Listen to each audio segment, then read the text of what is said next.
Wise news, খবরের সত্যাসত্য 24 ঘন্টা। মাস কয়েক আগেই চোখে জটিল অস্ত্রোপচার সেরে দেশে ফিরেছেন আপ নেতা রাঘব চাড্ডা।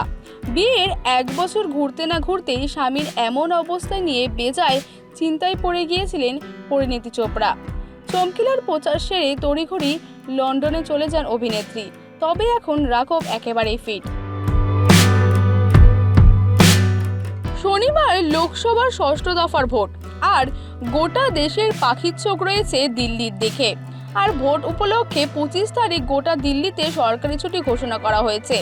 এমনকি বন্ধ থাকবে সমস্ত দোকানপাট, মদের দোকান।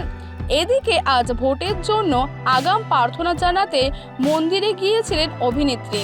সোশ্যাল মিডিয়ায় নবদম্পতির পুজো সেরে বেরোনোর সময় কয়েকটি ছবি এবং ভিডিও ভাইরাল হয়েছে। কিন্তু মুম্বাই প্যাবদের একটি প্রশ্নের উত্তর এড়িয়ে যান অভিনেত্রী। একটি ভিডিওতে পরিণীতিকে দিল্লি নির্বাচন সম্পর্কে রাঘবকে জিজ্ঞাসা না করার জন্য মিডিয়া কর্মীদের অনুরোধ করতে দেখা গিয়েছে। ইনস্টাগ্রামে একজন প্যাপারাজি দ্বারা শেয়ার করা ভিডিওতে বলা হয়েছে, পরিণীতি এবং রাঘবকে তাদের গাড়িতে ওঠার আগে মন্দিরের বাইরে দেখা গিয়েছিল।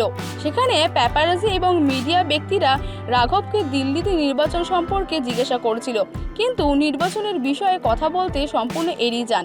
রীতিমতো বিরক্ত বোধ করেন। রাজনীতি এবং নির্বাচনে কোনো উত্তর দেননি তিনি।